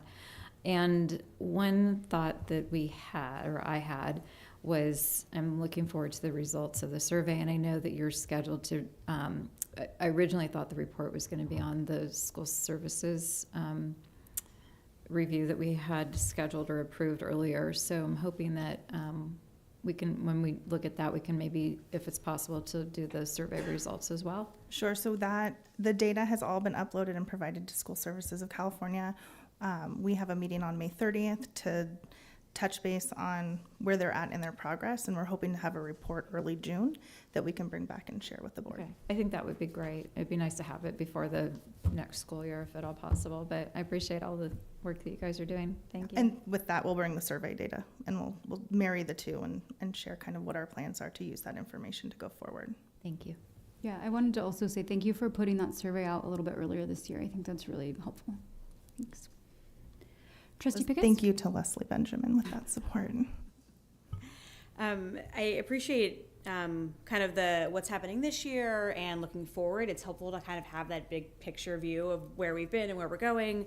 I also really appreciated the student data and kind of looking at, seeing multiple years lined up next to each other, I think provides a little context, and also, points to what I know that you all see as a team is a lot of areas of growth for us, and things that we can, leading to conversation on what we can do to support our students so that some of those red, orange zones, I don't know what the other colors are that we're aiming for, blue, but obviously there are some areas that we want to focus on. And then another great thing, I appreciate that the info nights are Zoom. The in-person was really nice, but I think the idea behind the Zoom, right, is to make it more accessible to families. And so I think that's a great step in the right direction, along with the newsletter going out, I think is really great as well, kind of keeping people in the loop and keeping people connected. And I'd love to see the info sessions. I don't know what the barrier is for parents or families connecting with those. It seems to be some of the same people coming to those meetings, and so there's so many cool things happening, and I don't know what maybe the survey will give us that data around what kind of things we might do to kind of bring more parents and more families into it. But I think the Zoom and the newsletter are a great step in the direction of kind of reaching out to the community. So thank you. I will say that the comparative data year to year, it's apples and oranges, the way that they report the data. So low to a color is challenging to sort of put together to see where we're at. But I will say that red or green, wherever, if we've met the target or not, we're always looking to continuously improve. So even if we've met the threshold, we've met the target, we still are going to set the bar a little bit higher and a little bit higher each year to make sure that we are providing programs that are serving our students to the best of our capacity. Yes. This is like a really quick comment. I just wanted to say I thought that the Friends reference was really clever. I don't know if anyone else noticed, but I binge it every day, so I really appreciated it. Thank you, because somebody saw that earlier this week and they're like, what is this? And I said, we are all in this together. We are going to support everybody, and it's not going to be easy every step of the way, but we're in it to win it, and we're going to just keep going forward, and we're just going to keep making sure that we're doing right by kids. So thank you for noticing that. Okay, we have 2 public comments. Alicia, you're first, and Mariah will be second. I think. Thank you. Hello, I'm Alicia Incho Ogie. I think if we just ended there, you guys would all probably think that special education in Novato is going great. And I am here to tell you that from my perspective and my child's perspective, it is not. Now, I can't speak for everybody. I can't speak for every parent. But from my own story, it has been, it's gone from disappointing to terrible, back to disappointing. Overall, not a good experience. My daughter has been in a segregated special day class since she was 3, has never attended her local district class, has never attended school with her sisters. I could go on and on. In fact, I've been here before. You all probably recognize me. But just wanted to kind of encourage you as a board to not just, and I know we're trying to be positive and show some of the good things that have happened, but encourage you to talk to parents and really engage with parents and see what's going on with us, because I would disagree with a lot of what I heard tonight and say that it has not been great and that there is a lot of room for improvement. And one of those things would be inclusion of our students with disabilities. I was listening to the presentation about Linwood and how they started that dual immersion program, and I was thinking, oh God, wouldn't that be great if at TK or kindergarten you started actually including your students with disabilities and moderate to severe, not just the mild to moderate students. And then the next year you'd have another group, and then the next year, and then you'd continue to build so that our kids aren't consistently being sent out of district. My daughter went to Mill Valley for 5 years. I was driving 80 miles a day to take her to school. That's not equitable. That's not something that we should expect from parents. And I could go on, but that's just something to think about. What if we thought about educating our students with disabilities in a different way? Not just, oh, it's too tough. That child has too much going on. Let's go ahead and send her to MCOE and let them deal with it and check in once a year. That's not how we should be educating our kids. So yeah, just wanted to step in and let you know that things are not all rosy, that you should really engage with your parents of students with disabilities more. Thank you.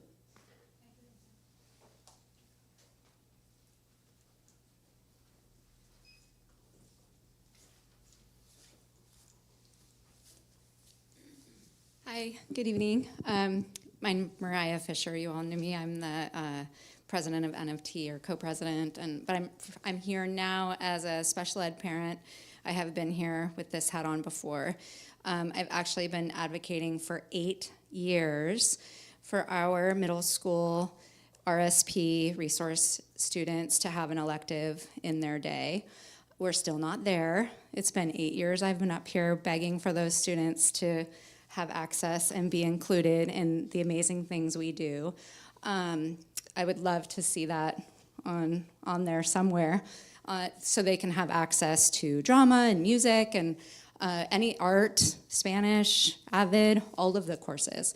It would be interesting to look at how many special ed students are in MSA, because specifically I'm saying MSA over STEM because they can't apply. It would be really hard to apply for MSA if you've had no access to the arts in middle school, right? Hard to audition playing trumpet if you haven't been in a band class, right? So it'd be really interesting because I think it impacts the high school numbers as well. The other thing I would love to see is more training of the general ed staff. My son is autistic. I watch for opportunities for my son's teachers to be trained, and it's really hard to find. And if it is there, it's not during our Wednesday collab time or on district PD days. It would be on their time, which is hard to get attendance. So when you think about what Andrew was saying, how many of our students are autistic, they spend the majority of their day with general ed teachers, many of whom have never taken a training on what it's like to teach an autistic kid. So I agree, lots of work to do. Thanks. Thank you, Mara. Other comments, questions? Okay. Thank you, guys. Third, no, two. I promise. Okay, our next item is presented by Joshua Braff, Chief Financial Officer, Staff Report Bond Refinancing Opportunities with General Financial Services.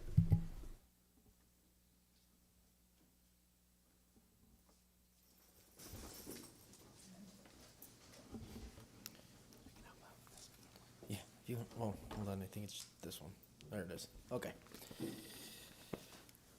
Good evening, board. Tonight we are bringing to you some opportunities with Government Financial Services. That is a JPA that we are part of.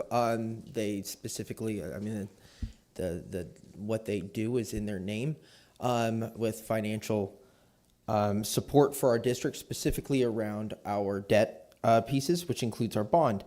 Tonight, Director of Services Keith Weaver and Chief Executive Officer Lori Ranieri are here to present to about some refinancing opportunities with our Measure A bond, which is the one way back in like 2001, right? So take it away. I wanted to begin by thanking you for your membership in GFS JPA. We are now up to 54 members, and we're trying to keep the barn door closed because we only have so many people. And we know you're on a very tight time frame, but I couldn't come and not come to the podium and say hello and thank you. But I do want you to get to know Keith Weaver, and he's much better at keeping to a time commitment than I am, because I might throw in an anecdote about like how I met the superintendent and she heroically stepped into a bad financing and stopped it, or how much we appreciate working with Mr. Braff and his team. But instead, I'm not going to say any of that anymore, and I'm just going to let Mr. Weaver get through our presentation in the time that we were allotted. Great, thank you so much. Great to be here. And yes, we'll try to be brief. I know you have a full agenda tonight. So just quickly, we're going to talk just a brief overview of the district's debt and its bond measures, talk about an opportunity to potentially think about refinancing, and then discuss the process and next steps. So just by way of review, we have two bond measures here in the district. One was Measure A from 2001 election, and the most recent one was Measure G from the 2016 election. That was, Measure A was $107 million, and Measure G was $222 million. And those funds were used to help with our school facilities. And so those are being paid down as we speak. And then in thinking about refinancing, we like to think of it in the framework of setting an alarm clock. And so that alarm clock goes off when we're approaching the call date. And the call date is our opportunity to either refinance or prepay the bonds. And if you look at our call dates, we have a call date this year for our Measure A bonds that were issued in 2014. And then our Measure G call dates are further out into the future, so that alarm clock will go off later in the future. And so in thinking about refinancing, this is a market index of interest rates. When we issued the Measure A bonds back in 2014, the index was over 4%. It's currently at 3.79. So you can see, even though there's been a lot of news about interest rates going up, we're still in a lower interest rate environment today than we were back in 2014. And then this is looking at our interest rates on our bonds as compared to the market. And you can see in green that our Measure A 2014 bonds have an interest rate of about 5%, and the market's 3.79. So you can see there's some opportunity there to maybe lower our interest costs and save some money. And how much money we're saving, we're estimating about $1 million. These bonds have 6 years left in terms of getting paid off. And so over that 6-year time frame, if we were able to reduce the interest costs, we're estimating savings for about $1 million. And interest rates can go up, right? The interest rates are volatile, they can go up, they can go down. So we do recommend setting sort of a minimum floor to say if we achieve this minimum floor, great, we'll move ahead with the refinancing. But if interest rates start shooting up tomorrow and we don't get there, then we're just going to put everything on hold until we're in a better interest rate environment. And so that floor at 3% on a net present value basis, so net present value is all the savings in the future in today's dollars, that 3% is about $682,000, and currently we're estimating a little bit over 4%, which is $982,000. So based on the best practices, we're exceeding that floor, and it's suggesting that it's a good time to think about refinancing. And then in terms of tax levy, so these bonds are paid back by property taxes that are levied here in our community. We're estimating that savings will be about an average of $1.36 per 100,000 assessed value. Our current tax levy is $51.40, so we get to shave off a little bit of that tax rate, and it's about a 4% savings on the tax bill. May not sound like a lot, but again, it's $1 million of taxes that don't need to be collected and gets to stay here in our community locally, which would be great. So in terms of process, there's two ways to go about issuing bonds. We can have a competitive bid type of process, or we can pre-select an underwriter or a banker and negotiate interest rates with them. And in thinking about which is the best method to refinance, we have a board resolution that was passed in 2015-16 that suggested the competitive process was preferential. We have board policy that suggests thinking about how do we get the lowest cost of financing. And then we also have best practices as published by the Government Finance Officers Association. And so we take all of these into consideration.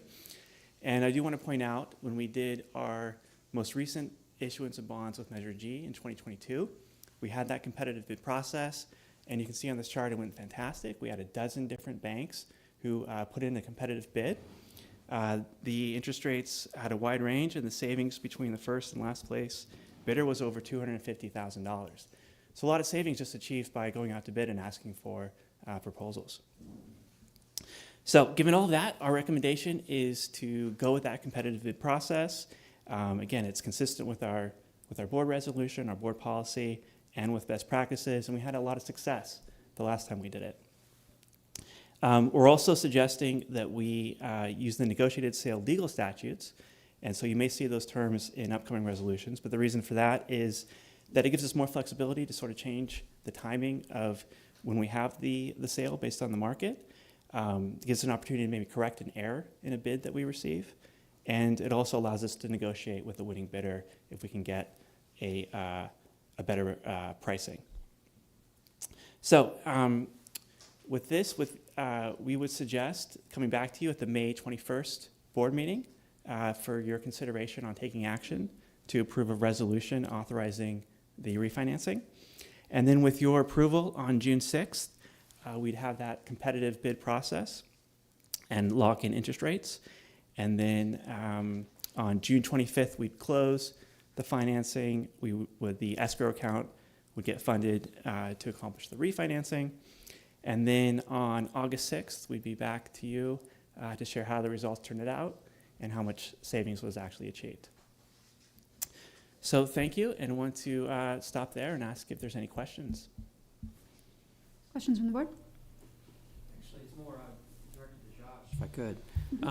Well, first, thank you. I think this is a great idea, as always. I looked at Debbie when I think about this. It's probably the third one of these I think I've been through. Maybe you've been through many more. But it brings to mind, you talking about the savings to the community, it would be helpful, and maybe I'm kind of throwing a project at you, but helpful for us to articulate to the community and really have in our back pocket at any time to pull out how much we have saved the community by doing these refinancings. That we don't just issue a bond and say, okay, we're done, and just and spend our money. We are managing it like good fiduciary citizens, and some sort of a report that documents what we've done over the years to save the community money, I think would be very valuable for us to have in our back pocket for anytime we go to the community again for another issue of bonds, hopefully not soon. But, just so we have it, and we can always use it in whatever report we might need. You're absolutely right. I think that we can see in the community of Marin, the larger community, right, that we had a recent bond sale that did not go through. And I think that that speaks to the community asking, are you going to be responsible with this, right? I think that time and time again, bonds pass because everyone sees the need in growing our infrastructure and keeping our infrastructure up. But they also want to know that the dollars are going to the thing that they approved, right? And that you're doing it responsibly. This is also something we've talked about with parcel tax, is that if we are collecting money from the community, we want to show them how we're spending it, because we are spending it responsibly and we are doing amazing things with it. And to that note is also that on the other side is that when we have a savings, we should also be speaking to that too, and speaking how we are being fiscally responsible, not just morally responsible to what the guidelines that we've set for ourselves. Exactly, and that we're being proactive in going out and doing this. We're not just waiting for some organization to tell us to go refinance because they see it. We're doing it before they even notice. So I think it's important for the community to know that we are really proactive fiduciaries. And that is why we have that concept of setting the alarm clock. We're not waiting for interest rates, we're waiting for our debt structure to call the opportunity. And the collaboration with Leslie Benjamin on how to get the word out is just incredible. She has spent a lot of time with me over the years of understanding the financial jargon that I want to use and turning it into English.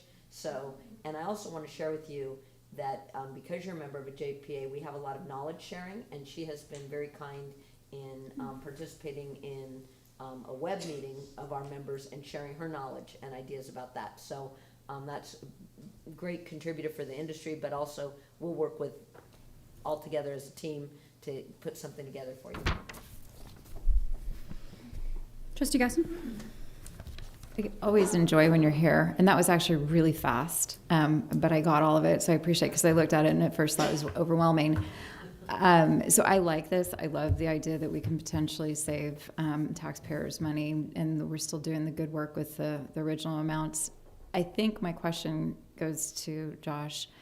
When I looked, and I'm glad to learn when the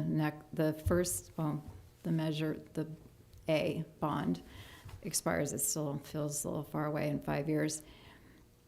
In thinking about the Measure G bond and that we have this oversight committee, is there ever conversation going back to the use of those funds from A during those conversations about G? Like, was there supposed to be? The ICOC actually looks at both. Okay. The thing is that really what they're looking at is expenditures, and there are no longer expenditures from Measure A. Right. That money's all been expended. So the iteration of the ICOC that I'm now with, we're not looking at it because there are no new expenditures. But up until those ran out, they looked at both. So it's only until the expenditures are done, because they're just making sure that those went as directed.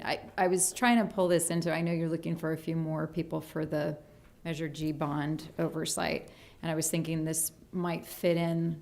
That's why we usually just call it the ICOC, and then that way just, and doesn't matter what bond it is, please come help. Well, we need somebody. In bigger context, I thought this is a great place where we could kind of loop it into that meeting conversation, get it on the website, showing this is, and even though it's not Measure G, we're kind of like what Trustee Mack was saying, just that opportunity to put it out there. So I don't know, I'm happy about. Yeah, we have 3 open spots on the oversight committee. Is my husband allowed to join? I believe so, actually. So. Yeah, I believe so. I should just put him on there. Yeah, just sign him up. I feel like I need to channel Trustee Millerick and say something about, obviously being good stewards of the community's money, but I feel like I need to tell some kind of story about some facility breaking down since he's not here. I'm not gonna, but miss him apparently. Thank you for being mindful of what is best for our community. It's very much appreciated. Okay. Thank you. Thank you. Our next item is 13A, presented by Francesca Whitcomb, Director of Human Resources. This is discussion, action, approval of tentative agreement between Novato Unified School District and Novato Federation of Teachers. We currently have one public comment after the presentation. All right, good evening, trustees and Superintendent Smith. Pleasure to be here and pleasure to have something great to share and bring forward for you. We are very pleased with the outcome of our negotiations. I hope that I know that the summary of my board cover did not encapsulate the pleasure we have in like coming to a amicable end to our time together, at least for right now. And it doesn't capture, yes, we had 6 negotiation sessions, but we had at least that many regular monthly meetings with this group. And both Mariah and Liz as co-presidents work really well together, and we've built a strong relationship, and I really appreciate that. And I'm happy to point out, as the cover shares, we were able to agree on a 5% salary increase for this year, and then increases on the benefit caps for this year and next year. And those things alone, let alone all the lovely contract language changes and updates, those alone are going to go a long way for our both our recruiting and our retaining of our teachers. So happy to bring this item for you for approval. Thank you. Questions, comments? Okay, Mariah, would you like to make your comment? Thank you so much.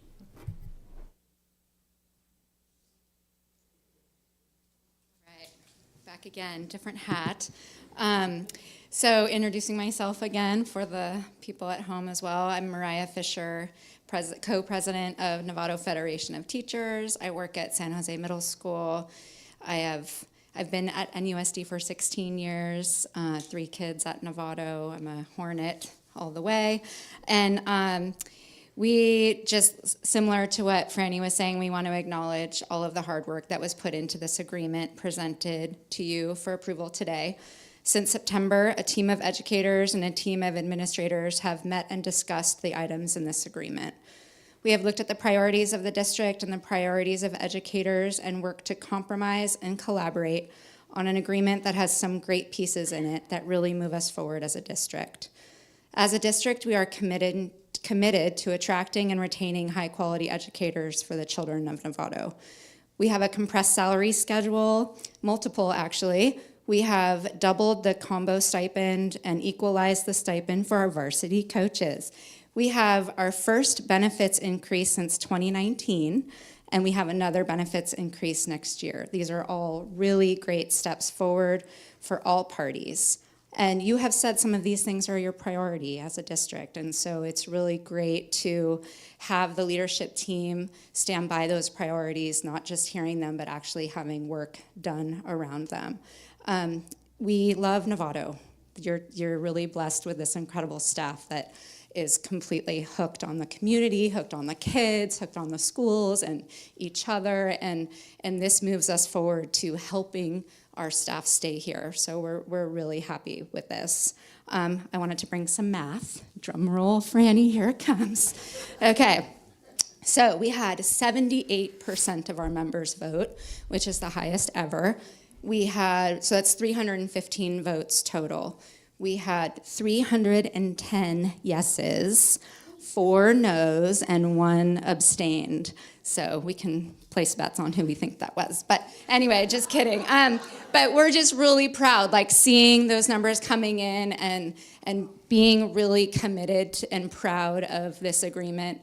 Like Franny was saying, I just feel like we work really well together, and it's feeling like there's trust and there's relationships and community, and there are things that you agreed to that show that you think the same thing. And so we're really pleased and wanted to show our support tonight. So we have some people here from the team. The rest of the team, hi, has been texting. They're watching from home. So anyway, thank you so much.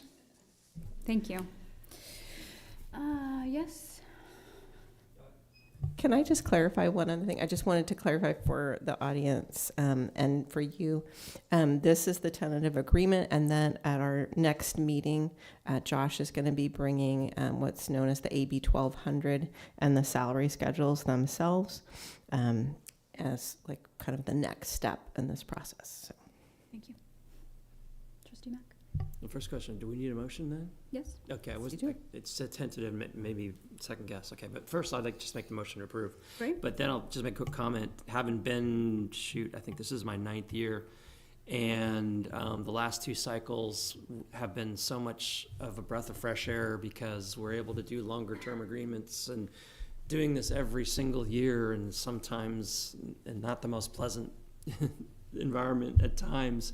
It's so nice that we can actually work longer term on our agreements on what we're doing, and I look forward to trying to do that more often because it's something I asked Jim way back, why can't we make these 2-year things instead of 1 year? And yeah, it's above my pay grade, but we're doing it now, so I'm glad we're doing that. And I want to say thank you to everybody involved, including the staff who have brought in such a great environment to make it happen. So thank you. Okay, we have a first by Trustee Mack, second Trustee Butler. All in favor? 6. Wonderful. Okay. Thank you. Thank you so much. Thank you, ladies. Next item is also from Francesca Whitcomb. This is discussion action approval of resolution number 24 of the 2023-2024 year, Classified Employee Appreciation Week. All right, awesome. So this week is our Certificated Appreciation Week. And then the week of May 19th to 25th is formally known statewide as Classified School Employee Week. It is a week that's identified by state CSEA, like by California School Employees Association. I do get questions in HR just to share, like, well, why don't we just appreciate everybody, all at once? I appreciate everybody every day, but it is an official week identified by the Classified School Employee Association. So, and we have the resolution here for you, similar to the resolution you approved for our certificated members, and it is a roll call vote. Can we have a first and second? Okay, we've got Trustee Gasson as a first. Second. Trustee Mack as a second. Trustee Butler. Aye. Trustee Gasson. Aye. Trustee Jacobson, aye. Trustee Lametta. Aye. Trustee Mack. Aye, aye. Trustee Miller is absent. Trustee Pickus. Aye. Okay, thank you.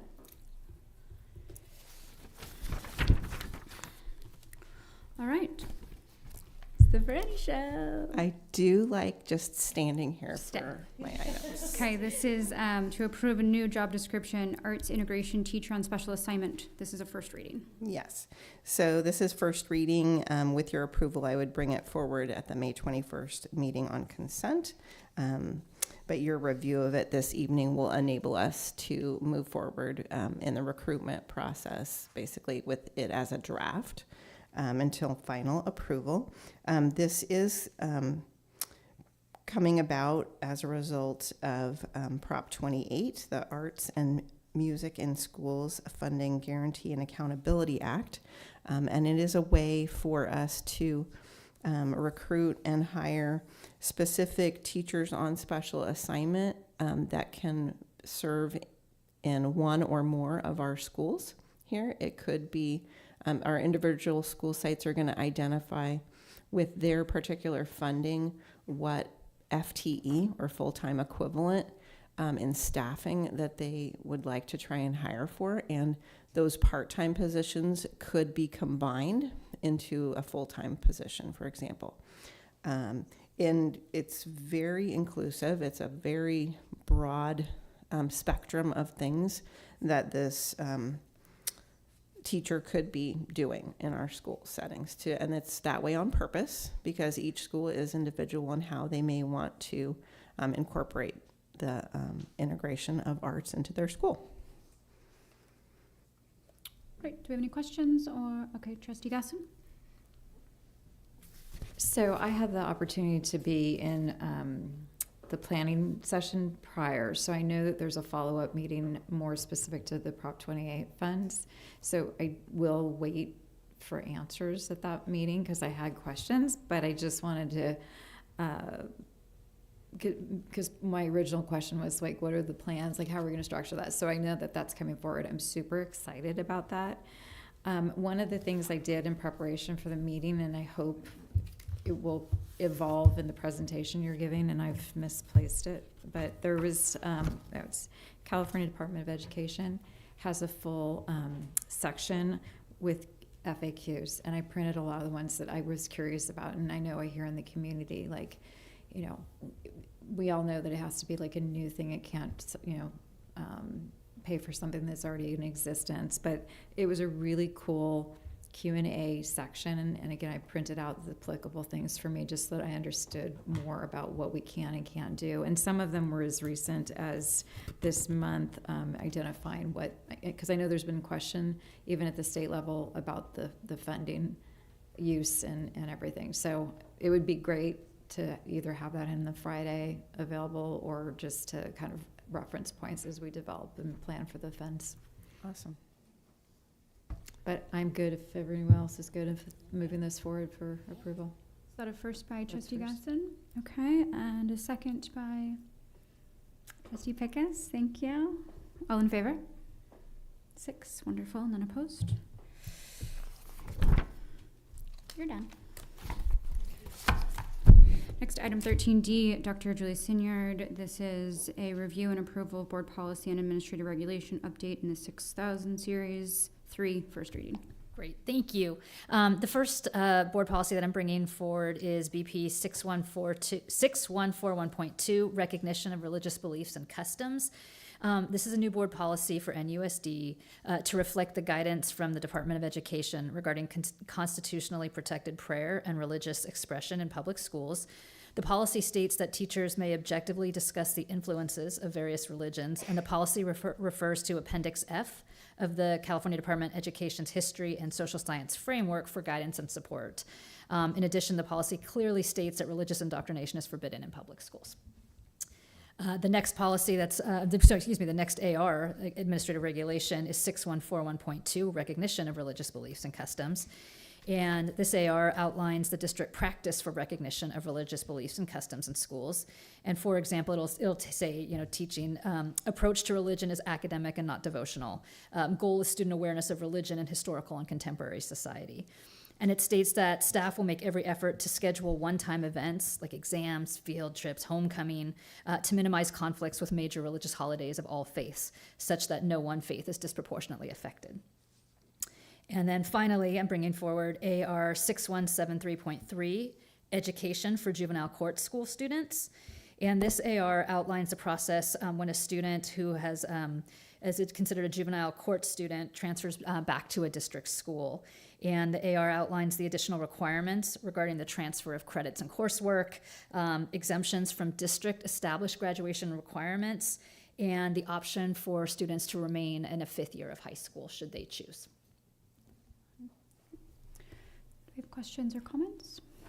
Okay, would anyone like to approve this item? Trustee Pickus, thank you. Do we have a second by Trustee Mack? All in favor? 6, none opposed. Thank you. That'll come back on consent, right? Yes. Yeah, just want to make sure. Oh, no, it's me. Oh. This is item 13E, approval of resolution number 25, 2023-2024, specifications of the November 2024 election order.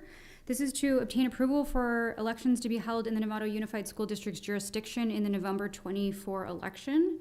We request election services by the Marin County Registrar of Voters pursuant with an ed code, which I will read. It's 5304 and 5322 for trustee areas 1, 2, 3, and 7. Questions? Okay. Do we have anyone that would like to move to approve this item? Oh, this is a roll call also. Okay. Trustee Mack, thank you. Seconded by Trustee Butler. Aye. No. Thank you, Trustee Butler. Aye. Trustee Gaston. Aye. Trustee Jacobson, aye. Trustee Lametta. Aye. Trustee Mack. Aye. Trustee Miller is absent. Trustee Pickus. Aye. Sorry, it was too slow. Okay, next up, Francesca Whitcomb. Approval of resolution number 26, 2023-2024, non-re-employment of certificated employee. All right, so this last item is a resolution. It is what we refer to as a resolution for a final layoff notice, unfortunately. Back in February, I believe, or beginning of March, we had the resolution for certain programs or courses or positions that were being eliminated, certificated positions for 24-25. Based on those reductions, this staff person, a certificated staff member, received a preliminary layoff notice prior to March 15th. And now, unfortunately, because there's nothing changing from that time until now, we have to vote on this resolution to enable my department to, unfortunately, officially notice this particular employee of their official layoff at the end of the school year. Okay, it's not exciting, but. I know. Do we have anyone who would like to move to approve this item? Okay, Trustee Mack, and then I saw a second by Trustee Butler. And this is also a roll call. Trustee Butler. Aye. Trustee Aye. Gaston. Trustee Jacobson, aye. Trustee Lametta. Aye. Trustee Mack. Aye. Trustee Miller is absent. Trustee Pickus. Aye. Thank you. Okay. Our next meeting will be held on the 21st of this month. Thank you.